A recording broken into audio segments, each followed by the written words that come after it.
Okay, there you go. And if you don't know how to access the recording of the first session that we had last Wednesday, just how do you call this? You can send an email to catalystpds@gmail.com, the same email address that sent you the link for our session, so that you can be given the link, or you can simply go to Man Rentoy YouTube channel, teacher training, or I think the other name of the channel is at Character Formation.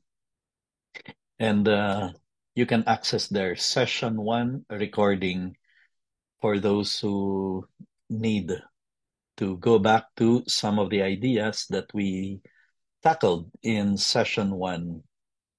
As well as I encouraged many of you, as I encouraged you last meeting, please find a way of being able to watch the session on Once and for All You Can Solve That Discipline Problem on classroom management, because um, most of the principles that we follow for these strategies are there. But this series that we have, 5 session series, really is all about strategies. As those of you who were with us last meeting may have already seen, so many strategies that we can use to master classroom management, to be able to manage our class effectively. Okay, so um, as I kept on repeating last time, strategies after strategies after strategies, your problem will be what to choose from the so many that you're going to hear in this 5-day series. That's why I encouraged you to take notes and then just go back to those notes later on and choose which ones you think will be useful, applicable, appropriate for you, for your classroom, for your level. Many of these strategies can be applied from grade one, even preschool, all the way to high school, some even all the way to college, but not all of them. And I already told you, I'm not telling you to implement all of them. I'm not even going to tell you implement many of them. It's up to you to choose which ones. The important message is there are strategies out there. Okay. What we cannot do, as what some teachers do, is just to merely try to survive. Survival. Uh, like the objective of the day is just to be able to finish the day without ever having to lose my patience, to lose my temper, to shout, scream, and yell. I have to repeat, that was strategy number one I shared last meeting. Never ever resort to shouting, screaming, and yelling to discipline or to manage the class. In fact, here's a very important principle. I may not have mentioned it last meeting. The principle of, and it's written there on our title, stop disciplining and start managing. Harry Wong, our source for many of the ideas. You don't even need to discipline if you know how to manage. Okay? So that's going to come out again and again as we go through strategies. Now, last meeting, I mentioned procedures as our way of managing. Procedures that you teach the students and rehearse with them over and over until they become routine. Because the number one problem in the classroom is not discipline, it is the lack of procedures and routines. And I gave a few examples. I'm going to now flash on the screen some of these procedures that you should have, that you should teach the students in the first days of the school year and rehearse them over and over until they become routine for the students. Now, we are in the middle of the school year already. We're even, in fact, finishing the school year for some of you. It's okay. It's okay that on Monday, for example, you're going to tell the class, okay, class, for smooth operation in our classroom so that we are able to concentrate on just learning and learning, and that I will not have to get upset or get angry. Here are some procedures I want you to follow. So, if you have not discussed, explained, and rehearsed with the students some of these, it's not too late to do it on Monday. And then for the rest of the school year, that they will do routinely. I gave us an example last meeting, passing in of papers. That you do not say pass the papers forward. That's one of the worst way. One of the worst ways, according to Dr. Harry Wong, of collecting papers. Instead, you will say something like, okay, class, at the count of 5, all papers to the aisles. 5, 4, 3, and you have procedures on how to go about it. And if somebody doesn't follow, you simply say, Joanna, what's the procedure, please? And then she will do it. Thank you. Procedure in heading of papers, procedure in checking attendance roll call, procedure in entering the classroom. If, for example, the student happens to come in late, the bell has rung, and he came from the office. What is your procedure if you want him or her to enter the class? Is your procedure, like in some schools, they knock on the door first, wait to be acknowledged, and then you let them in? Or do you just allow them to come in? Or do you need them to get a slip of paper, a permit to enter classroom? What is your procedure? If there is no procedure, then the student will be at a loss. He or she will not know what does she do, what does he do. When asking a question, procedure to get to work immediately. I have a procedure. By the way, majority of the strategies I'm sharing with you in these 5 days, I personally used in my 33 years inside the classroom. These are not just based on research. Many of them, some of them are, but many of them, most of them, I personally did inside the classroom when I taught from grade 4 in Southridge, in St. Joseph High School, grade school, high school in Iloilo City, in a school I started in Iloilo, Westbridge, in Northfield School for boys in Diliman. Now they have transferred to Antipolo. In my few years in Bannister Academy, in the short stint I had with the Ridley International School, and in the University of Asia and the Pacific, where I taught also for 10 years. So 33 years inside the classroom. And most of these strategies I'm sharing with you, I personally saw how they can make the running of the class smooth.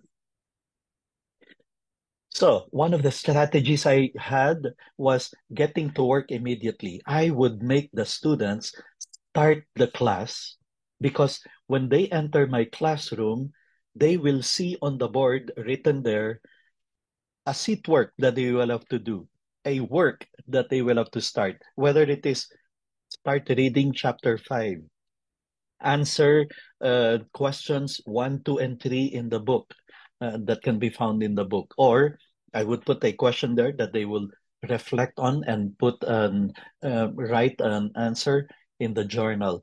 In other words, here's the principle of Harry Wong. Teachers, the bell does not start the class. It's not the clock that starts the class. The students start the class because as soon as they enter, there is work for them to do, getting to work immediately. And that's a very good way of starting a class, especially if your setup is that kind, where it's the students who transfer classrooms. Now, you cannot do that if in a traditional classroom, it's the teachers who come in. And so she cannot or he cannot start the class with the students with them working right away. So, but you can still do it. As soon as you enter your classroom, you write work for the students to do, because that is the principle. Whoever works the hardest learns the most. Teachers keep that in mind. Inside the classroom, whoever works the hardest, he or she learns the most.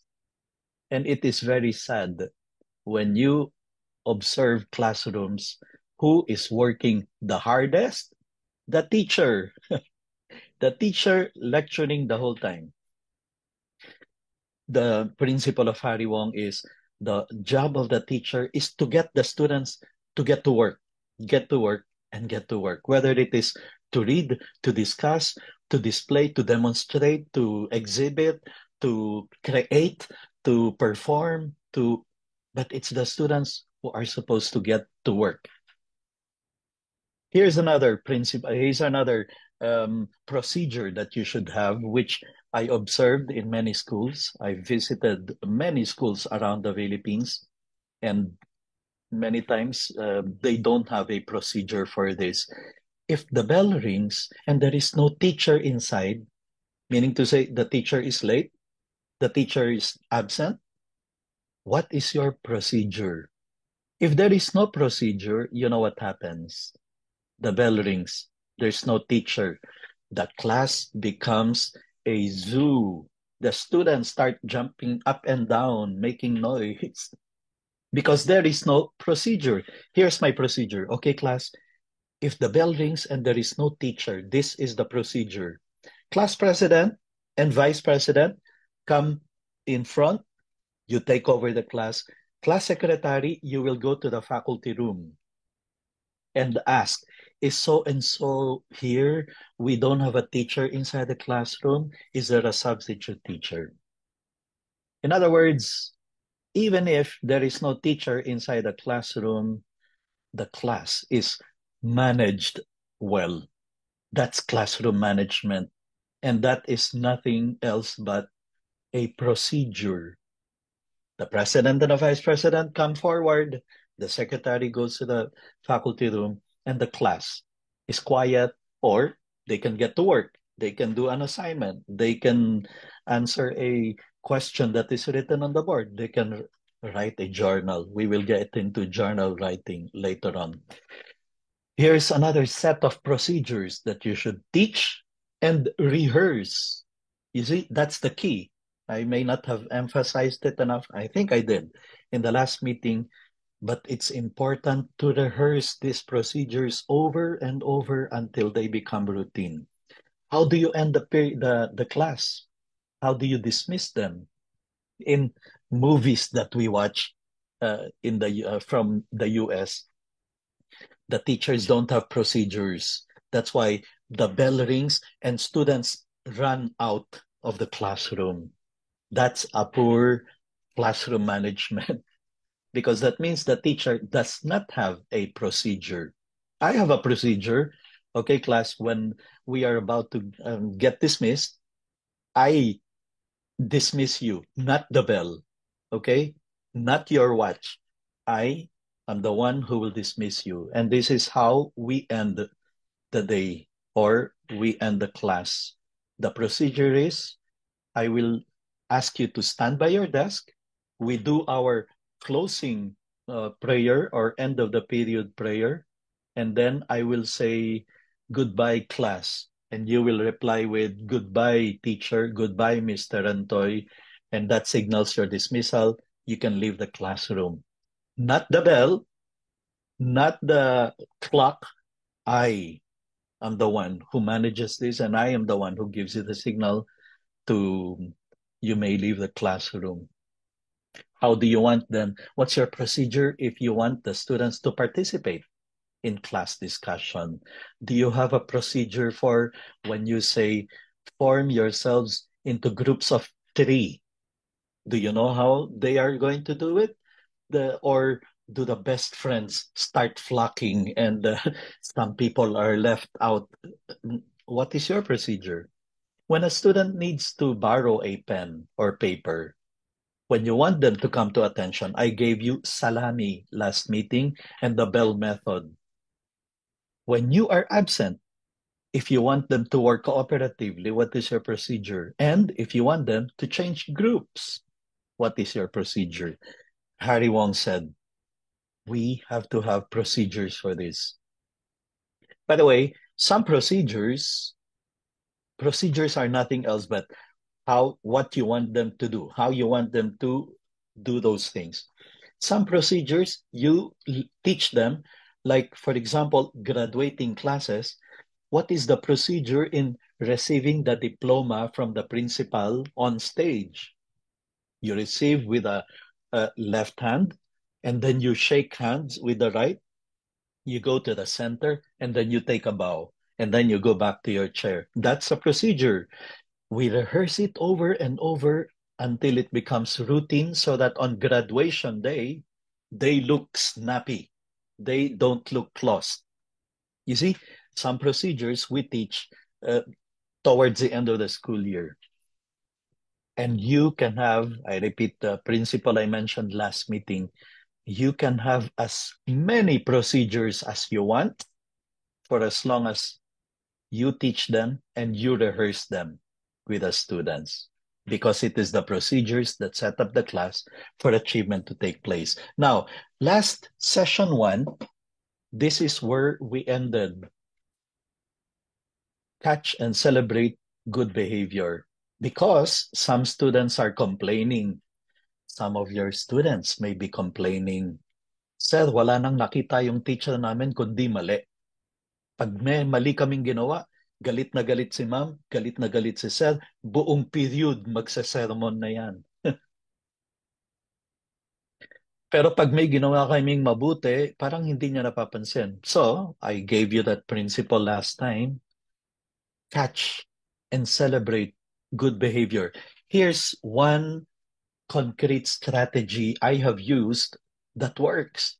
The Good Deeds Bowl. If you attended some of my past seminars on creating a kind and caring classroom, or changing the school climate to become a healthy, welcoming climate, I may have discussed this concrete strategy, the Good Deeds Bowl.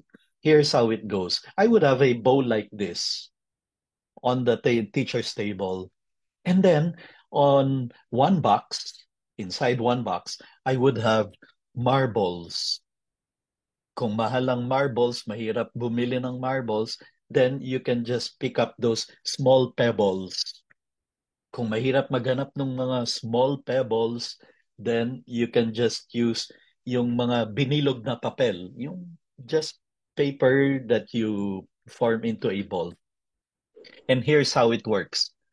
Every time you catch somebody doing a good deed inside the classroom, you put one marble inside the bowl. For example, John, I saw you cleaning your area even if I didn't tell you. Very good. That's a good deed that you have done, and you have made the class gain one marble in the good deeds bowl. So I put it in the marble. Joey, I saw you lending a paper, a pencil to your classmate. That's kindness. Good job. You have made the class gain another marble in the good deeds bowl. This row with these 5 students, every time I enter the classroom, always orderly, always clean. Good job, guys. You have made the class gain 5 marbles for the good deeds bowl. And the objective is to fill up, to fill that bowl with marbles, representing good deeds that students have done. Once you fill it up, then the class is up for a class reward. Whether it is we will have a quiz bee, we will have a movie, we will watch a movie that is related to the lesson that we are taking up. We're going to have a quiz contest. We're going to do a puzzle game that you enjoy very much, whatever it is. And the students are now going to be conscious about doing good deeds in order to fill up the bowl. If they don't do enough, then it may take them a week, 2 weeks, 1 month, and they have not even filled up the bowl yet. That means they are not doing enough good deeds. I love a class where students are trying to outdo each other in doing good deeds. Now, some of you might be thinking, ay, gagawa ng kabutihan para lang magka-reward. Well, that's a class reward. It's not an individual reward. So it's not a bad thing. That's part of teamwork. Hey guys, come on, let's fill up the good deeds bowl. Uh, I prefer that than to what happens in some other places I know where there is teasing, bullying, put down, insulting, hurting, harming, indifference. Um, I prefer a class where students are consciously, even systematically, or like as a team, doing good deeds in order to fill up the good deeds bowl. And that's applicable from kinder students, even all the way to high school. What will be different is the reward that awaits them or that you offer them. And freedom of choice. That's one of the strategies we will talk about later on. The students will be the ones to choose from a menu of rewards as a class what they want to receive for filling up the good deeds bowl. It works. Now, last meeting, similar to, remember, I'm giving this as a strategy regarding catching and celebrating good behavior. The trophy technique that I taught you last meeting is also part of that catching and celebrating good behavior. This week, the row or the class or the group, I mentioned even better if each row has a name, whether it is Team Avengers or Marvel's team or the Expendables, whatever it is. They give themselves their row a name. This week, the row that recited the most, participated the most actively in the discussion, did the best in the quizzes, and was always orderly and well behaved and clean as a row is Team Marvels. The trophy this week belongs to the Team Marvels. Let's see whose row or whose team will own the trophy next week. And as I mentioned, it may be literally a trophy, or it can just be a certificate, or it can just even be written on the board. The trophy this week belongs to, and then written there, the team, the name of the team. Okay? So that's a fantastic strategy. I love a class where rows, groups of students are trying to outdo each other in doing good, in being good. That's the purpose of this celebrating and catching and celebrating good behavior. Let's go to another strategy. Remember, I told you this is all strategies that you're going to be hearing. You are supposed to get overwhelmed by the so many strategies to choose from. And I'm not telling you to do all of them. Choose which ones you think can be useful, can be helpful, can be applicable, can be appropriate. Okay, so affirmation mirror exercise. Encourage students to reflect on and share affirmations about themselves and their peers. This is one of the best ways to counter the mental health problems that we are hearing more and more of, especially among the older students, especially among the high schoolers. the teenagers. They need exercises like this.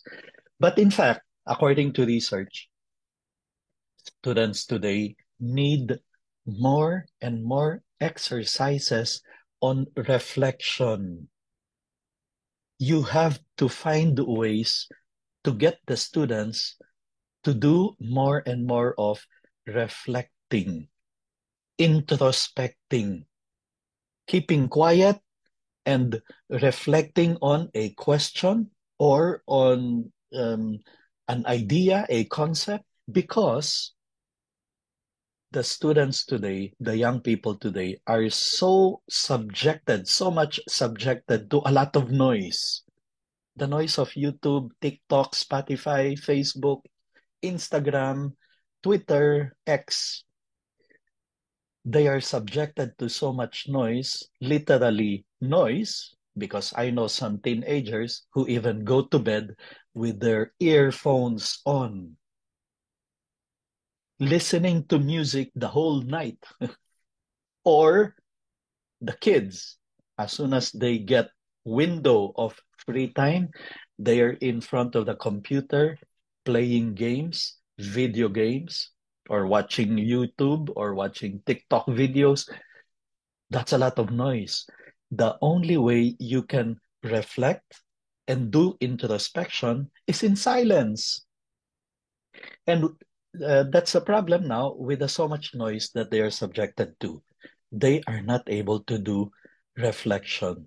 So, exercises like this are now more useful and more important, and I would even say more urgent than ever, because persons, people have to know how to reflect. And I'm also talking to you, dear teachers, because you and I too are subjected to so much noise of the same kind. YouTube, TikTok, videos, internet, cell phone, Facebook, social media. We too are subjected to so much noise.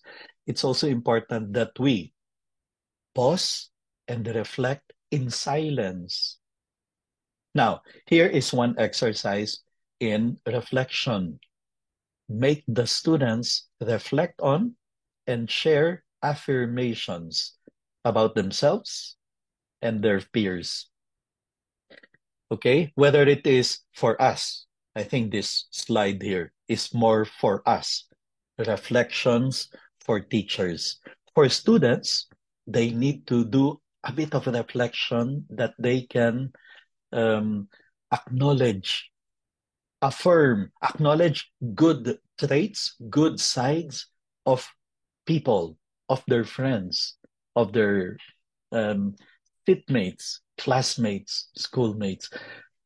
It's important because uh, we are living in a world right now that seems to be highlighting hatred, anger, frustrations. I mean, you go to social media, there's a lot of bashing, of negativity.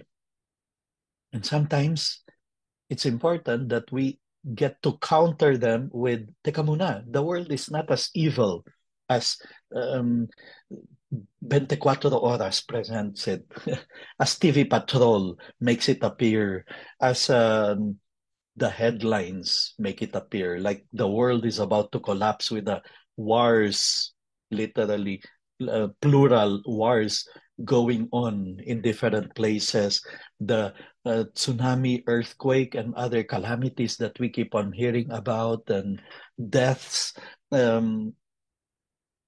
We need to counter this with positive affirmations, good news, and then to make them reflect on these good things that they themselves have a lot of things to be very grateful for.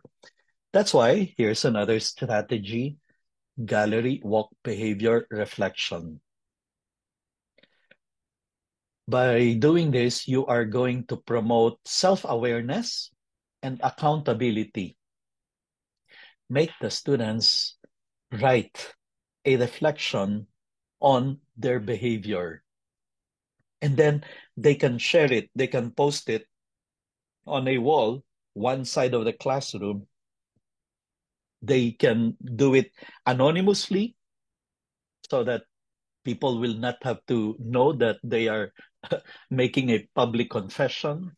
But it's more of a reflection on what could have I done better? What have I done well? And why did I succeed in this or that subject, this or that exam, this or that project? And then they will realize it's because I put in hard work. It's because I gave up television and K-drama uh, to be able to concentrate on my studies. You make them reflect on those, and then they're learning, and then you can make them post it on the wall so that every now and then students, as they walk there, they will read and they themselves will also reflect on their own behavior, on what they themselves could have done better, or they will say, I we're the same. I also had that difficulty. I also had that problem. Or they will be affirmed. That's what I also did. That's why I also did well. Any activity that you make them reflect on their behavior, on their attitude, on their mindset can be very, very helpful. That's why here's another very important strategy and experts that I heard in all the conferences I attend. Every year I attend this character.org conference in Washington, D.C., the most recent one last November.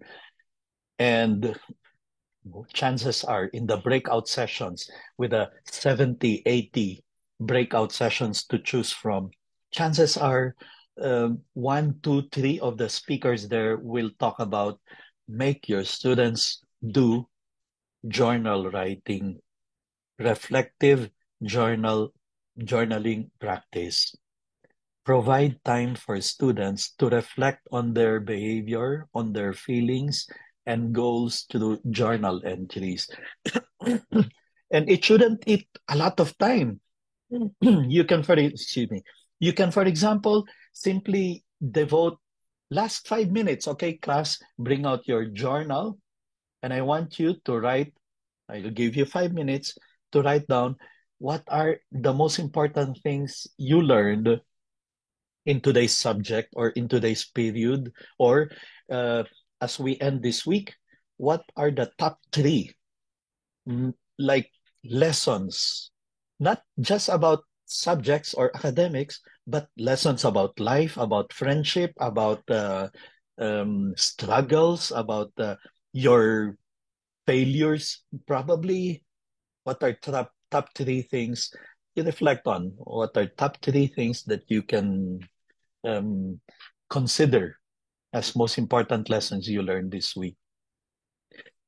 It may some teachers might think it's it's a waste of time. It's not a waste of time. Any reflection that you can make the students do is beneficial to them.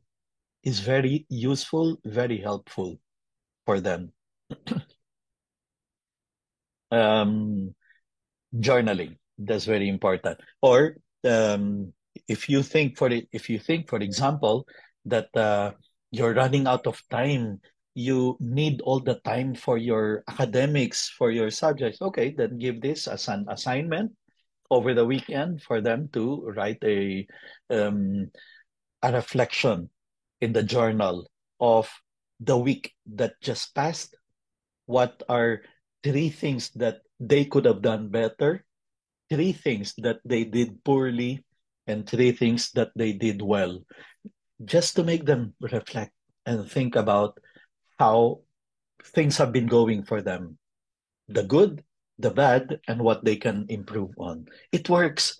It's very useful. It's very helpful because the world today, the environment that the young people are growing up in today, is not giving them a chance to do enough reflection. Okay, let's go on with more strategies. We're down to the last 20 minutes. of our session today. No, sorry, we still have almost an hour, 50 minutes. Okay, here's another strategy that you can use: celebrating successes, recognizing and celebrating one student each day for exemplary behavior or effort. Similarly, what I gave as trophy technique earlier, it can be a group, it can be a team, it can be a row, it can be um, how they call this, uh, house teams, that you divide your class into four houses or four teams or four groups, whatever it is.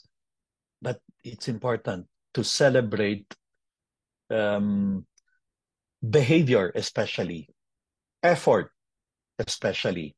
This is not about the group that got the highest in the quiz or in the long test or in the final exam or in the subject card, in the report card.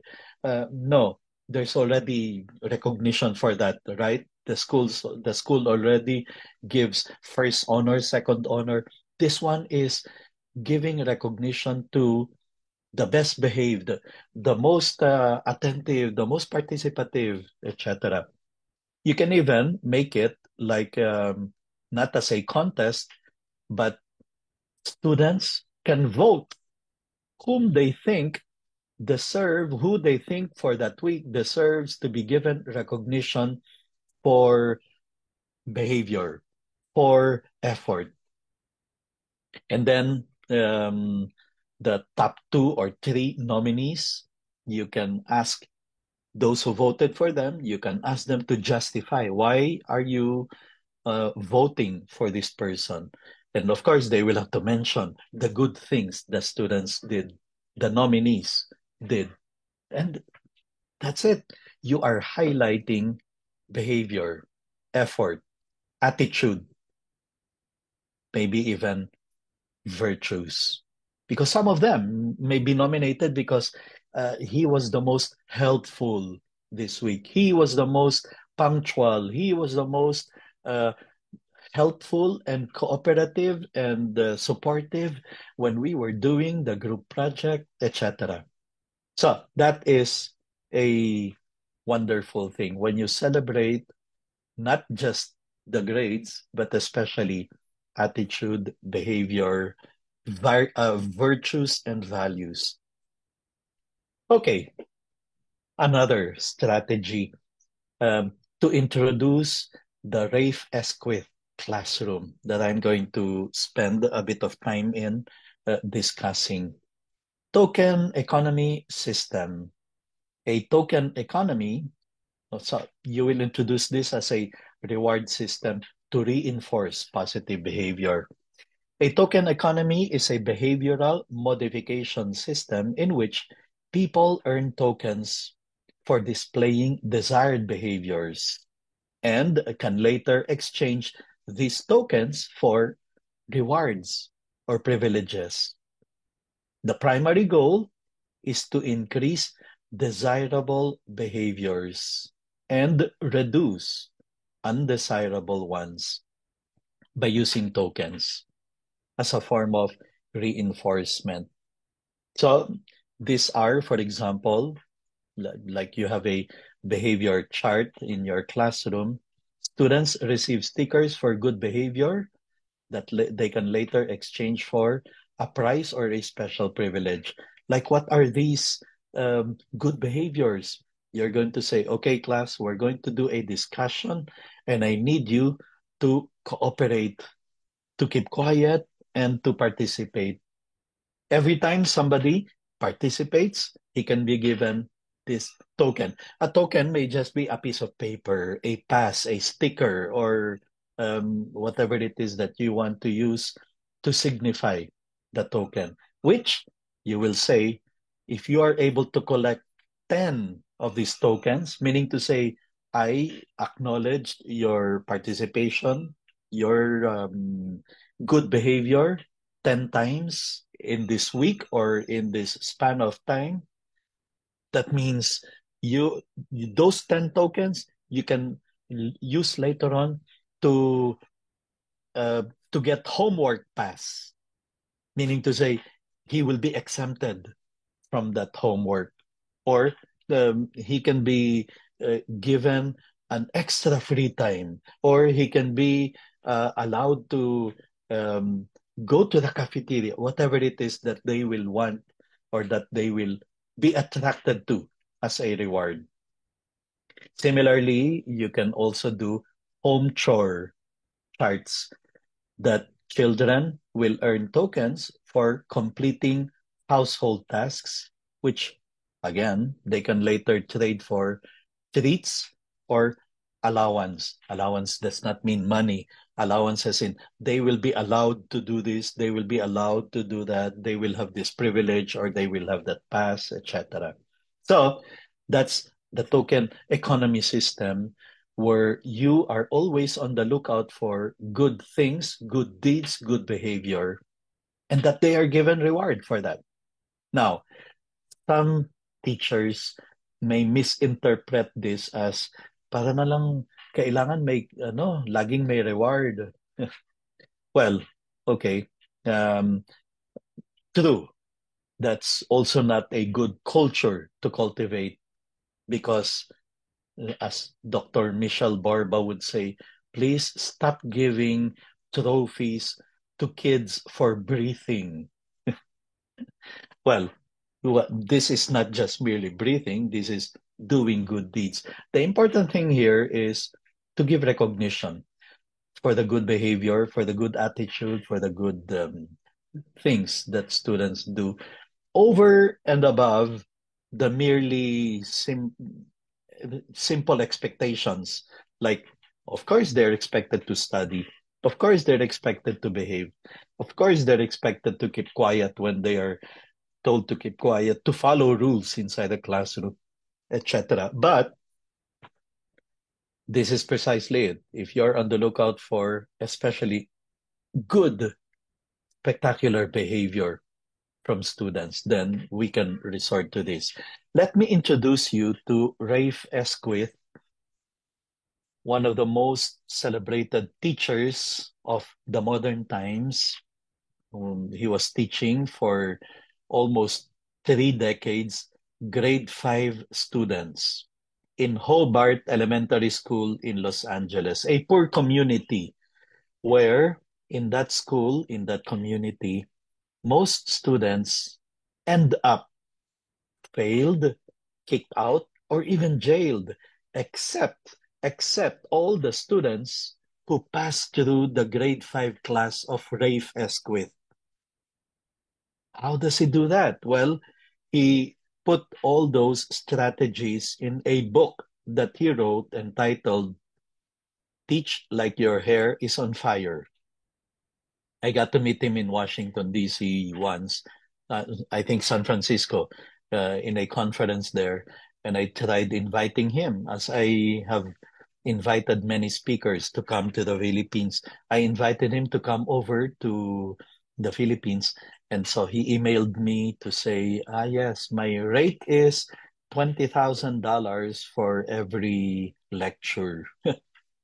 1 million pesos for a lecture. So I said, it's okay. I'll just buy your book and I will memorize the content of the book and then give it in seminars. So here it is, the most important ideas, some of the most important ideas from the book of Rafe Esquith, Teach Like Your Hair is on Fire, subtitled, or rather the blurb, Methods and Madness in Room 56, because he has been using Room 56 for all those 30 years that he was inside that school. He was in Hobart's elementary school.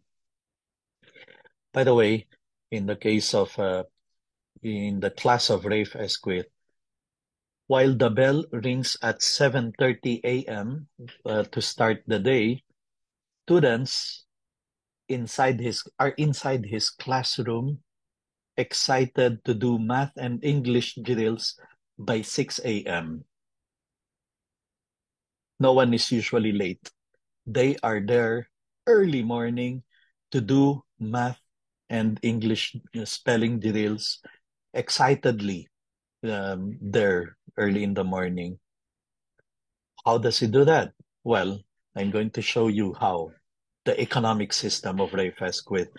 The bell rings at 3:30 for dismissal, but the students stay until 6 in the evening to rehearse, to join the rehearsal for a Shakespeare play that they would present at the end of the school year, and then they would get invited all over the United States to perform that Shakespeare play that they would come up with. Excited to do that, not forced. How does he do it?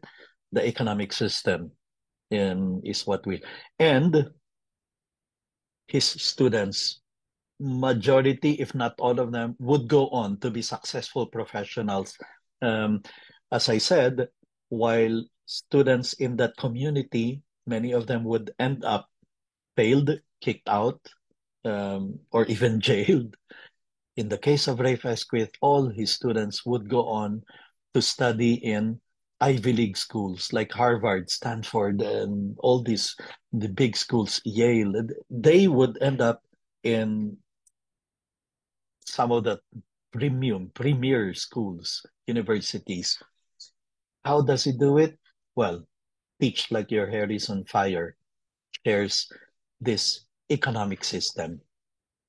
And here's how it works. Day one, the students will come in on day one, and Rafe Esquith would welcome them. He would introduce himself to them. He would make them excited about the school year. And then here's what he's going to say. Okay, class, welcome to room 56.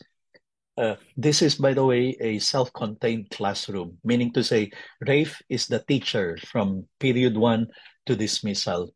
He would handle all the subjects. Grade five. And he would do this for almost 3 decades. And he would tell them, okay, class, welcome. By the way, we follow a system in the classroom. The seats, the chairs that you are occupying, you have to pay monthly rental for that. And if you don't get to pay, you will have to sit on the floor. You lose your chair. Real life, right? I mean, that's how real life is. If you don't earn enough, you will not have a house. And if you don't have a house, you will live in the streets. You will not have a house to stay in. When I say money here, it's virtual money or play money, Mickey Mouse money. In the case of Rafe, because he's been doing this for 30 years, he already had the currency in room 56. And then he would tell them, but don't worry, here are jobs, jobs that you can apply for so that you earn income, so that you have money to be able to afford paying the monthly rental. Here are the job openings. Day one, Rafe Esquith would distribute to these grade 5 students job application forms, real life job application forms. Um, Day one, and they're learning a life skill. Someday, these students are going to go off to college and become professionals. They will apply for a job and they will fill up the application form and they will think, this is easy. I already did this in grade 5. He has prepared them for real life. So he will tell them, here are the job openings that you can apply for with a corresponding salary. You can apply as a banker. Because for every 5 students in our class, one will act as a banker, keeping track of the income, as well as deductions, as well as interests, as well as added bonus income of the 4 other students in his group. Your monthly salary, $600. As I said, money here means virtual, play money, Mickey Mouse money, or in his case, the currency, play money that he already printed out as currency in room 56. Here's another job that you can apply for, the highest paying job of them all, janitor. $650. Yung banker, $600 lang a month. Ito, 650. Day one, and the students are learning. It's not the position, it's not the title, it's the service that you give that puts value in your work. And janitor is doing a very important service of cleaning. That's why the classroom of Rafe is spick and span, very clean, because there are janitors from among the students paid to do that job of keeping order, keeping the room clean. Okay, so he would divide the classroom into 4 districts. Each district, each area would have at least one janitor in charge of cleaning, of keeping order.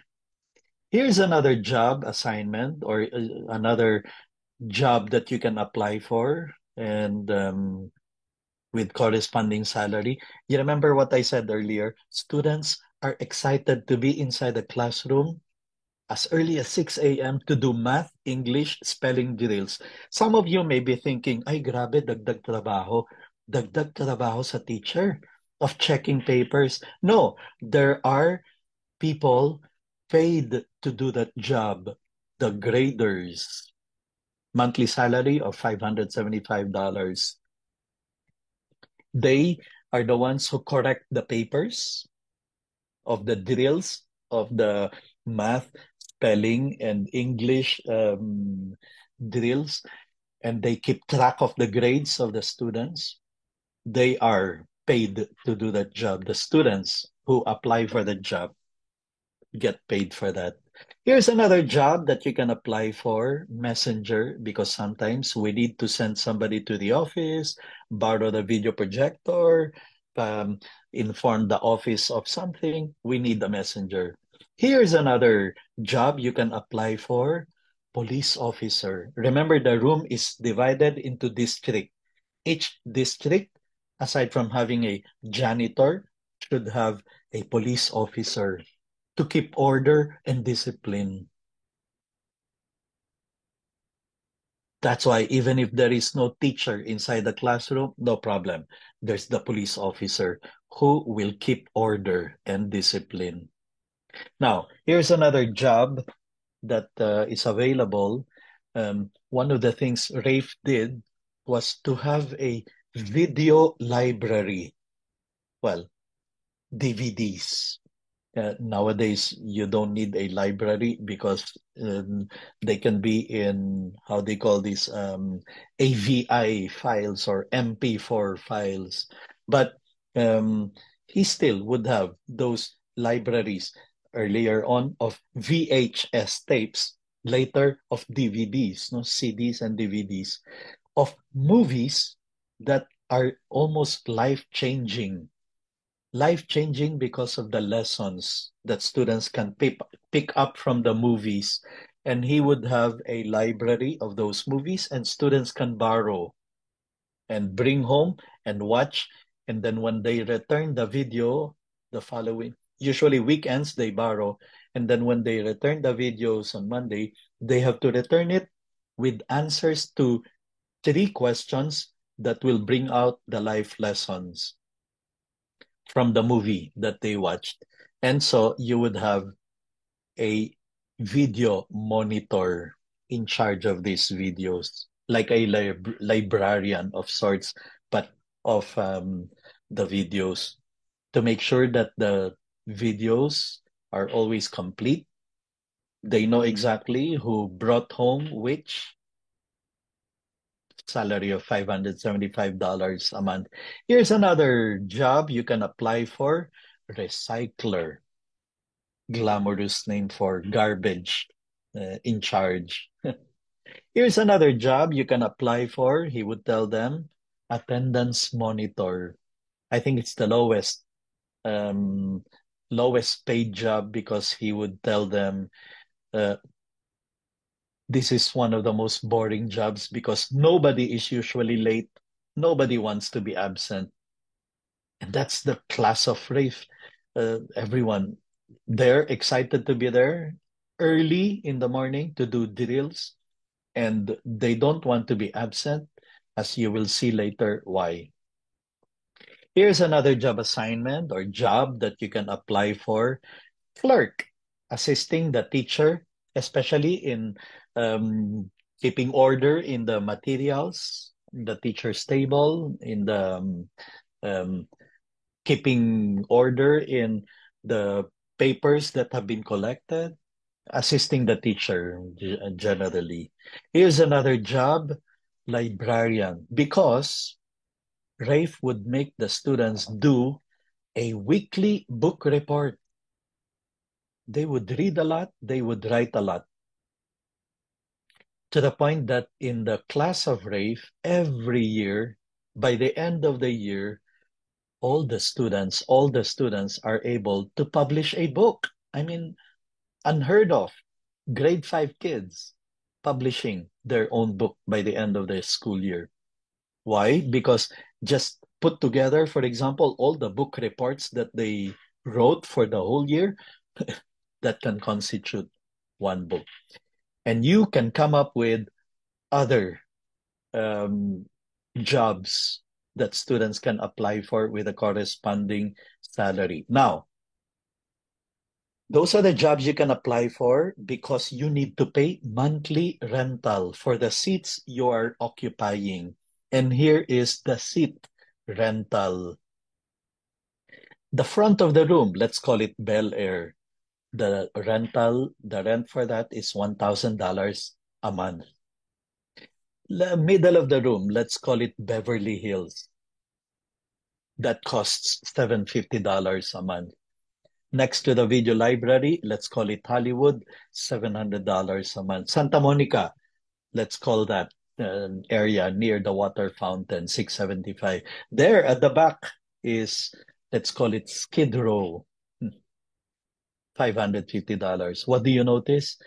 The rental of the seat is higher than the salary because that's how life is. That's life lesson. You cannot survive. You cannot buy a house just relying on your income. You need, or rather on salary, you need to find other ways of being able to earn extra income. So, you apply it in the Philippines. Saan ka nakaupo ngayon? Ay, dito ako sa Shangri-La, pinakamahal. Ay, ako dyan lang sa gitna, sa Rustans. Doon sa SM ako. Ako nakatira doon sa Liana, sa likod, sa Pure Gold. Ayan. Now, some of you might be thinking, um, oo nga, paano yun? Kulang ang babayaran. Okay, here are bonus money. Sorry, this is typographical error. That's not supposed to be fines. These are bonus money. Here are ways that you can earn extra income. Get a perfect score in the spelling test. The banker will credit you with $50. 3 in a row do that, it becomes $100. The banker will credit your account with $100. Get 90% on any other test, that's $50. Get 100% in any other test, that's 200, whooping $200 credited by the banker to your account. That's why students are going to study and study hard because they want to get perfect score, because they want the $200. Completing a weekend video assignment, the video that I talked about earlier, the banker will credit $50 for every video that you watch over the weekend. So some of them will not bring home one. They will bring home 2 or 3 of those life-changing movies. Remember, they have to submit that Monday. They have to return the video with answers to 3 questions, which will bring out the life lessons. Perfect attendance for the month, $100. Kaya pala walang gustong mag-absent. Coming to school early for extra math, $100 every day that you do that. So that's why I said students are there excited 6 a.m. to do math, English, and spelling drills. Staying after school to rehearse for a Shakespeare play, $100 per day that they show up for the rehearsal. Joining the school orchestra, $100. Joining the school chorus, $100 bonus money. Playing the guitar with a teacher during recess or lunch. Rafe Esquith, as I said, this is a self-contained classroom. He's there the whole day with them. And during recess and lunch, he would make himself available for those who want to learn how to play the guitar or the keyboard. By the end of grade 5, lahat ng estudyante ni Rafe inside that grade 5 classroom, by the end of the school year, all of them know how to play the guitar, know how to play the keyboard. It's life-changing for them. And besides, they receive bonus income of $100 for every time that they join the guitar lesson and keyboard lesson from Rafe during recess and lunch. But again, the other highest bonus money comes from being complimented by another teacher for good behavior, for good attitude, or whatever it is. Some of the students become so rich that they are able to buy their seat. If you pay the banker 3 times the monthly rental, you own the chair. You don't need to pay monthly anymore. Pay the banker 3 times of your monthly rental and you own the chair. They become so rich, they buy it. And life lesson, it's better to own than to rent. Some of them become so rich, they buy the chair of their classmate. So that every month they ask now the monthly rental from the classmate. I own that chair. You pay me now your monthly rental. Grade 5, and they learn entrepreneurship. But there are also fines, deductions. Here it is. Tardiness, minus $50. The banker will debit, remove $50 from your account. Missing homework, $50 fine. Rudeness, like you're not listening when the teacher is speaking or another student is reciting, $50. Messy desk because the police, remember there are police for every district, they would suddenly do a surprise inspection of the tables, the desks. If they're messy, $100 fine. But the biggest fine is dishonesty. If you are caught cheating, being dishonest, plagiarizing, submitting something that is not yours, that's dishonesty. That's $500 fine. Now, last meeting, I talked about the 6 levels of moral development. The lowest being avoiding punishment. Second, I want a reward. Third, I want to please somebody. Fourth, I follow the rules. 5, I am considerate of others. 6, I live by principles. I have a personal code of behavior and I live by it. The source of that is Rafe Esquith, applying the 6 levels of moral development of Kohlberg inside the classroom. And he always makes it a point to make sure his students go for the 5th and the 6th levels of moral development.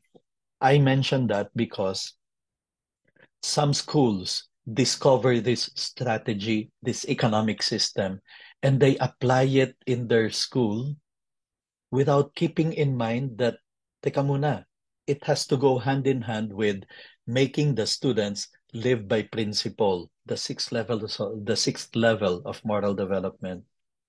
Because if you only apply this economic system, it can make the students simply greedy for money, greedy to get more and more money. If you also do not emphasize that they have to be fifth level, considerate of others, and sixth level, live by principles, uh, to have a personal code of behavior and to live by them. Okay, so that's the economic system of Rafe Esquith. It works. It worked perfectly in many places. It has been working very well with Rafe. As I said, there's no other explanation for how come his students go on to become highly successful academically, as well as professionally, as well as humanity. I mean, uh, in the human sense, that they become good men and women because they are trained to live by principles and all these life lessons, these life skills that they learn because of the economic system. By the way, Rafe Esquith was the one, he mentions it in Teach Like Your Hair is on Fire, where one day he asked himself, how come sometimes I make an impact in the lives of my students? Sometimes not as much impact. And so this is in the beginning of his teaching career. So he examined it, he thought about it, and his conclusion is this: we teachers are able to make impact, great real impact in the lives of our students when we teach them life skills. That's when we are able to make the greatest impact on our students, when we teach them skills they will need for the rest of their life. Not just skills to pass a test, to pass a subject, to pass an exam. That's not life skills. But when we teach them skills that they will need for the rest of their life, like responsibility, like how to use their freedom responsibly, like how to have self-control and temperance and patience and all these virtues and values. So this economic system, he drew up with that end in mind, that through this economic system, he will be able to teach students skills they will need for the rest of their life. Okay, we can leave that now behind and proceed on to other strategies. We are down to the last 15 minutes or so. Similar to I showed also last meeting a certain um, check-ins, feeling check-ins. This one is emotional thermometer, emotion thermometer check-ins. Use a visual tool to gauge and discuss students' emotional states, promoting self-awareness. This is still also part of making your students do reflection, introspection, examination. I mean, really, um, the the activity of examining one's conscience, examining one's state, examining one's feelings, one's emotion.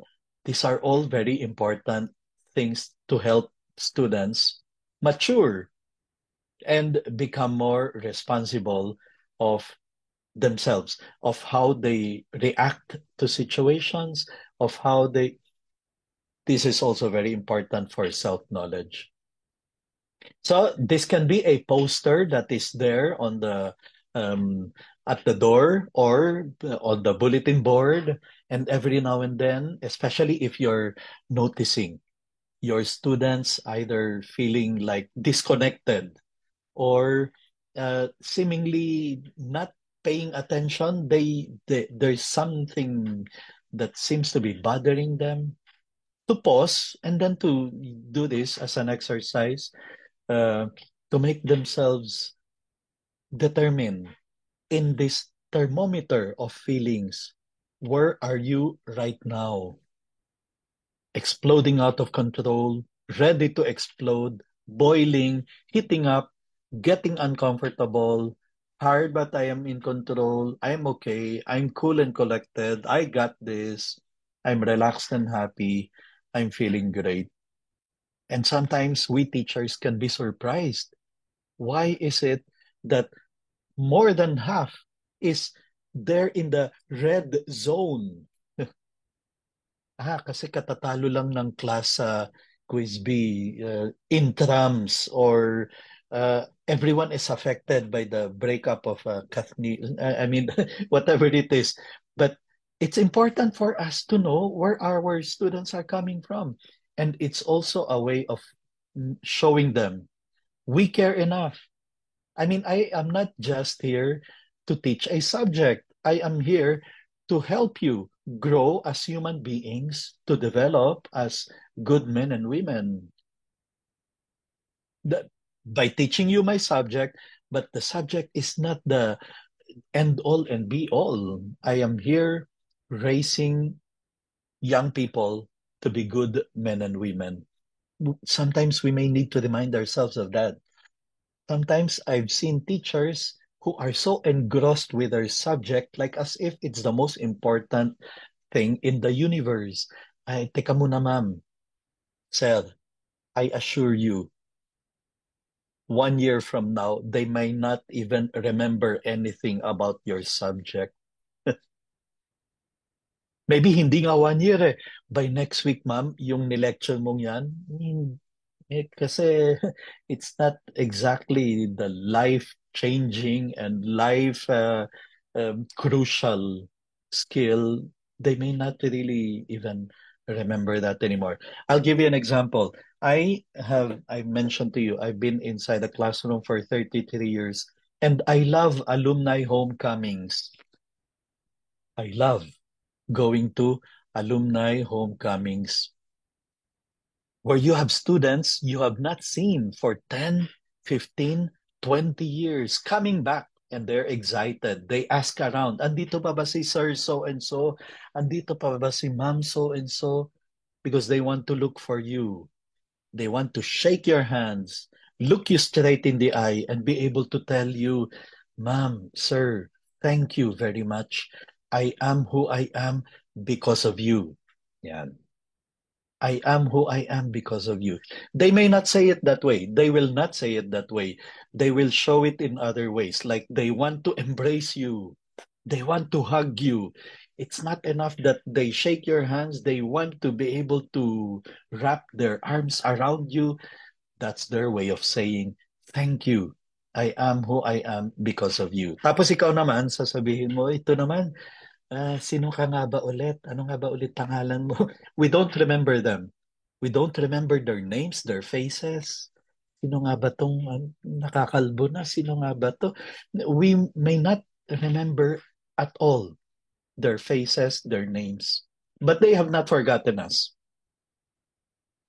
And I assure you, dear teachers, no one comes to the alumni homecoming to tell you, ma'am, thank you very much for teaching us subject-verb agreement. No one will say that. Ma'am, thank you very much for teaching us factoring. Thank you very much for teaching us the chemical table of elements. They will not even probably remember the subject you taught. I mean, I've seen it happen.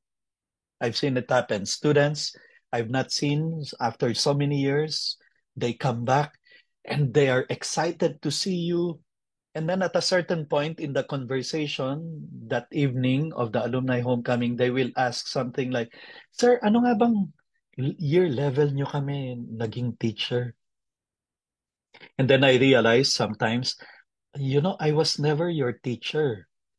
We were just together in retreats, in seminars, student seminars. I was your moderator in the school paper. I was your moderator in the student council. But that was enough to make an impact in the lives of the students. So we are concerned not just about the subject matter, we are concerned about the students. That's why sometimes The seminars I give um, are entitled like that: Stop Teaching Subjects and Start Teaching Children. Stop teaching subjects, start teaching children. We are not just here to cover the curriculum. We are not just here to teach a textbook, to finish a textbook. We are here because we want to see this young person, this grade 2 boy, grow up to be a gentleman someday. This little girl in our grade 3 class, we are looking forward to seeing her uh, successful lady leader, leader of a company, leader of a city, a town, a country. That is very important. When we can talk about our feelings, they become less overwhelming, less upsetting, and less scary. That is one of the reasons for doing emotion thermometer check-ins. Okay, down to the last 10 minutes. Let me give you 5 myths of discipline, because classroom management is not the same as discipline. Okay? Stop disciplining and start managing. You don't need discipline if you know how to manage. But here, it's important to know these 5 myths, 5 kasinungalingan tungkol sa pagdidisiplina. Myth number one, when you hear a teacher telling you, uy, do not smile until Christmas. Yan. This may sound funny, pero I heard one senior teacher advising a new teacher, alam mo, wag kang ngingiti. Um, Kasi yung mga estudyante, they will take advantage of you. They will try to push the envelope and see how far they can go with you. So don't smile. They have to be afraid of you. That's not true. That's a myth. In fact, it's wrong. Um, I don't know if we'll be able to discuss that strategy of I welcome my students on day one. I welcome them to my classroom with my biggest, widest smile to assure them that you're in the right classroom. You are going to have a fantastic school year. This is going to be an exciting year for you. Smile is a good thing. It's a myth that you shouldn't smile and that you only should smile in Christmas. No. Here's another myth. Alam mo, Mr. Antoy, wala akong problema with discipline if only I am big and tough. That the students will be afraid of me, they will not even dare misbehave. That's a myth. It's not true. I've had teachers who were big, who were tough, but they were very motherly, they were very fatherly, and we behaved. Not because the teacher was scary, but because the teacher knew what he was doing, she was doing. He was a good manager. The teacher was a good manager. Number 3, myth. Mr. Rentoy, wala sana akong problema if only I have the latest gadgets. Every classroom sana may video projector with laptop okay, if you can afford those things, they're very good. Go ahead and have them. But they are not what will solve the discipline problem. I was once a consultant in an international school where every classroom may high definition television. Sasaksak mo lang sa HDMI yung laptop mo and wow, very nice. But they had problems with bullying. They had problems with discipline. You see, it's not the latest gadgets. That's a myth. I, don't get me wrong. If you can afford to have them and make your teaching easy, fantastic, good. Take advantage of them. But they are not what will solve the discipline problem. Myth number 4, Mr. Dentoy, wala akong problema if only my students are all from the middle class. Kasi ang problema yung dun sa mga napakayayaman na mga estudyante or yung mga mahihirap na estudyante na may problema with motivation, self-discipline, and no, that's not true. I've taught students who are filthy rich. Yung bang pagka-announce pa lang ng Malacanang ng long weekends, ay magbo-book na yan ng ticket to Hong Kong, to Singapore. But I've also had students who sa University of Asia and the Pacific, they could only afford yung, kasi scholars sila, yung lunch nila doon kasama ng mga jeepney drivers sa NEDA, sa likod ng NEDA, karinderya doon. But that's not the problem. That's not a problem. It's not what will determine discipline of the students. If you know how to manage them, poor, rich, middle class, then you can get them to do what you want them to do. So that's a myth that uh, if only I have only middle class students in my classroom, that's a myth. Here's myth number 5, and I'm saying this because I understand there are many new teachers in our audience. Mr. Antoy, wala akong problema with discipline because I will be friends with my students. You know, we will speak the same language. We will be chummy-chummy. We will eat in McDo together. We will even drink beer together over the weekend. That's a myth. And we need to remind young teachers, you are not meant to be friends with your students. You are meant to be role models for your students. Friends, they have so many. Tingnan mo yung Facebook nila, ang dami na nilang friends. Ang dami ng followers sa IG, ang dami ng followers sa TikTok. They don't need any more friends. You are meant to be role models to your students. Be friendly. Be very, very friendly. But you are not just meant to be their friends. In fact, I've seen this tragedy happen. A young teacher trying to be friends with everyone, trying to be popular. Yung bang parang tumatakbo sa popularity contest in trying to be the most popular teacher in campus. And you know how it ends. The students get confused. One day, magagalit ka because you want to discipline them, you want them to keep quiet, and the students get confused. Uy, kala ko ba friends natin? No, you're not meant to be friends. You're meant to be a role model. You're meant to be a classroom manager. You're meant to be a mentor, a teacher, someone they will look up to. That is what you and I should be for our students. Okay? So those are the 5 myths. Do not smile until Christmas. Wrong. Be big and tough so that students will be afraid of you. Wrong. Latest gadgets, if you can, good, but that is not assurance. Middle class, wrong. Regardless of where your students come from, you have to know how to manage them. And you will manage them if you care enough for them. And finally, number 5, I will be friends with them. Wrong. That's a myth. We are meant to be role models, people that the young people, that the young students will look up to and will say, someday, gusto kong maging kagaya ni ma'am, ni sir. Gusto ko yun.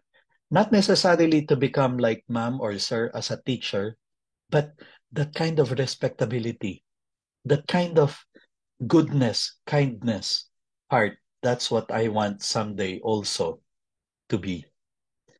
Okay, well, it's 4:24. Let me flash on screen and again give you time. Please scan so that you can fill up the form, or I'm going to also type it in the chat box. Let me see. I'll type it in the chat box so that you can uh, access there.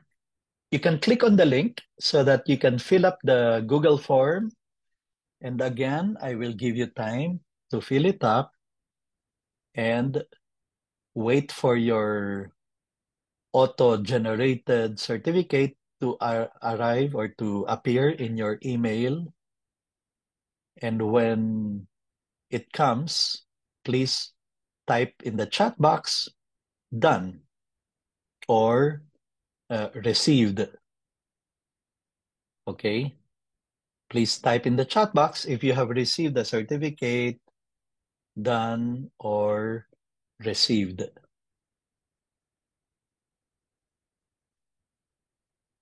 This is different, how do you call this?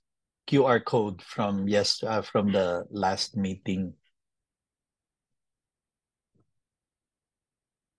Great. Hi, Dan. Dan is done. Very good. So you already received your certificate. Anyone else, please type in the chat box so that I am sure it's working and that you're getting your certificates. Very good.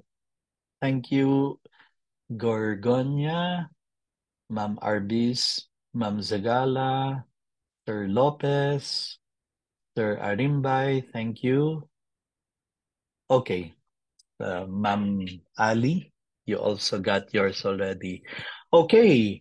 And if you are encountering any difficulties with the certificate, please just send an email to the same catalystpds@gmail.com.